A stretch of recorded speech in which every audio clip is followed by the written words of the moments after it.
L'asse Veneto-Lombardo per le Olimpiadi invernali del 2026 potrebbe reggere benissimo l'organizzazione dell'evento e la concorrenza di altre sedi in Europa, anche se, dice il presidente del Veneto, avere anche il Piemonte renderebbe più forte la candidatura italiana. Noi siamo pronti con la candidatura a 2. Questo è poco ma sicuro, però io spero, l'ho detto fin dal primo istante, che Torino ci ripensi, che si faccia un tavolo a livello nazionale affinché si vada a scandagliare e a esplorare ogni minima possibilità di far rientrare Torino e il Piemonte. Vedo con piacere una presa di posizione del mio collega Chiamparino, la vedo anche da parte dei sindaci della montagna, in primis Valte Marin del Sestriere, per cui direi che è fondamentale fare chiarezza se Torino c'è o non c'è.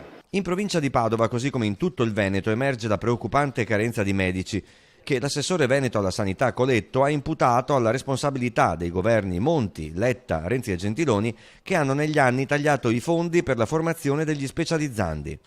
Quindi quei 4 lazzaroni che volevano far credere che la regione non sa programmare, oggi sono smentiti, perché la verità è che mancano migliaia di medici, ma non solo in Regione Veneto, in tutta Italia, perché la programmazione universitaria ha fallito. Cioè il numero chiuso va tolto, il numero chiuso va tolto. Oggi se c'è un ragazzo che è laureato in medicina, che è specializzato in ginecologia, è anestesista, piuttosto che esperto di radiologia, pediatra non ne parliamo, trova lavoro ma riesce anche a scegliere dove andare a lavorare.